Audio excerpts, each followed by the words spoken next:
What's up, everybody? It's Brandon. I'm back with another knee-jerk reaction review. Of course, this is on Child's Play. Well, maybe not of course, because I'm getting this to you a little bit late.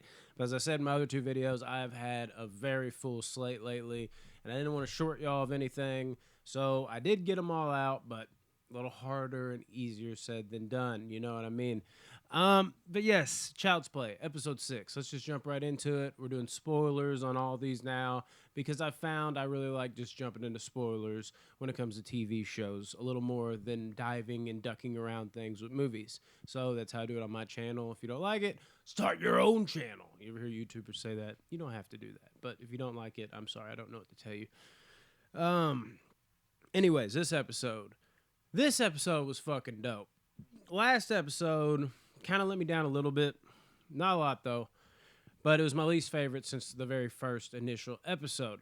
This one, however, I really, really enjoyed everything that went on with Junior's character. I mean, I'm just starting to feel worse and worse and worse for this little kid.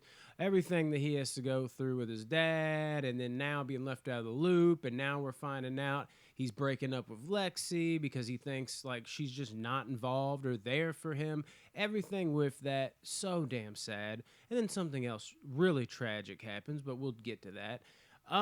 We really don't have as much of the kids in this episode, and we don't really have necessarily a lot of Chucky either. So you're like, how's that work? Well, if you go back to the last episode, it works because we are just diving face first, head over heels into Jennifer Tilly and Chucky.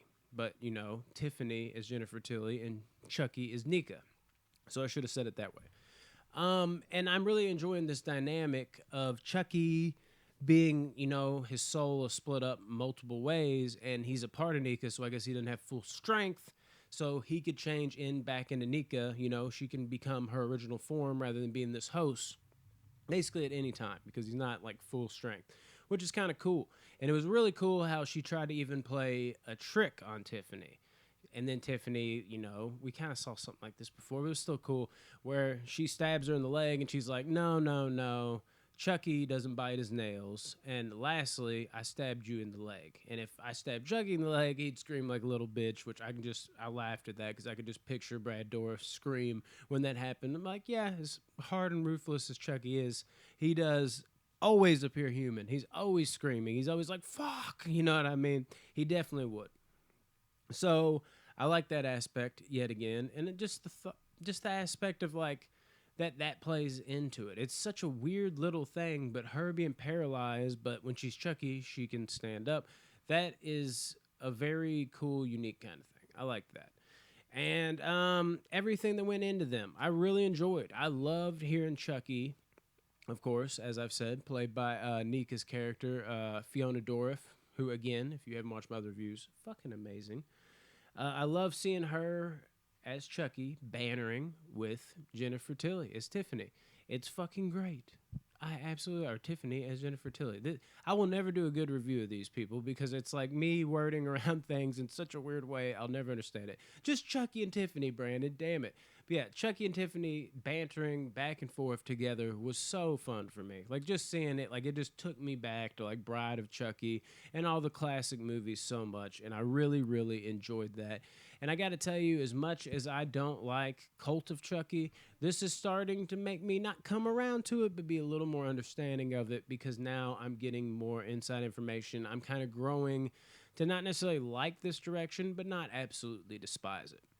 And I will say, as much as I love watching Chucky and Tiffany present day, the older version of it is really starting to wear on me a little bit. I really like Nika as her dad, but the voice they use, like, I mean, it's fine. You know what I mean? It's correct. It is literally Brad Dourif's voice. It is literally Jennifer Tilly's voice for Tiffany and for Chucky. But the younger actress that's playing Tiffany acting out Jennifer Tilly's voice and Fiona Dourif acting out as her dad portraying Chucky's voice, it is just really awkward.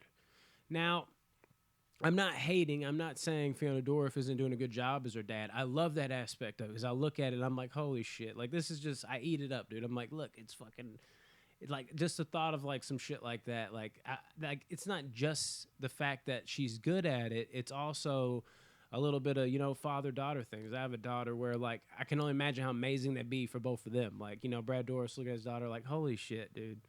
Like she's really over here reprising my role. She's playing that character. I mean, I knew she would grow up to do good things, but I never would have thought she'd follow in my footsteps like this. This is super cool. And vice versa, Fiona Dourif, like, holy shit, dude. Like, I grew up watching my dad in these stupid movies, and now here I am acting them out, and I'm really understanding and coming around to the character. Or, maybe she just always loved him. But either way, it's just cool in that regard. But there's something about the way they match the voice up with how they talk that's done very cheap to me, and I don't really like it. It kind of is starting to weigh on me now after 2 episodes. It's like, God, if it could just touch that up a little better. It just feels off-putting. Like, I can get behind it if it's like, okay, it doesn't look like that's the person talking, but it doesn't even feel remotely close. So it's starting to bother me a little bit. That's the one little nitpick I have with that, even though Fiona Dourif looks great as her dad. It's really cool seeing her play all these roles. Really is. As far as the kids go in this episode, I kind of was touching on Junior's character. And he, like I said, he's been through it all. But he really went through it even more, finding out that his mom has cancer. And she's saying, like, I don't have long, all this other shit. That's bad enough. But it's even worse when we do get, like, one of the few moments with the actual Chucky doll where Chucky just pushes her out a window. And I got to tell you, I love this scene. I love the music that was playing because, again, it's that classic thing where it doesn't go quite with the scene but somehow works. That's the shit I love, as I've said on this channel numerous times. And it just seems like she's just looking out the window thinking about her life on the 70th floor or whatever it is. And then you just see Chucky with a cart coming by, and she turns around and the cart smashes into her and she breaks through the glass and the cart falls out with her. And as she's slowly falling, Chucky's like looking at her, like letting her soak it in, like what just happened. And it was a good callback to that original scene with the mom's best friend, the babysitter, where she fell out the window. Like I kind of felt vibes of that for sure. So that was cool.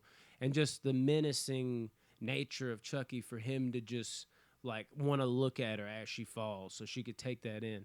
And then of course, dude, poor little kid, man, poor Junior, his mom.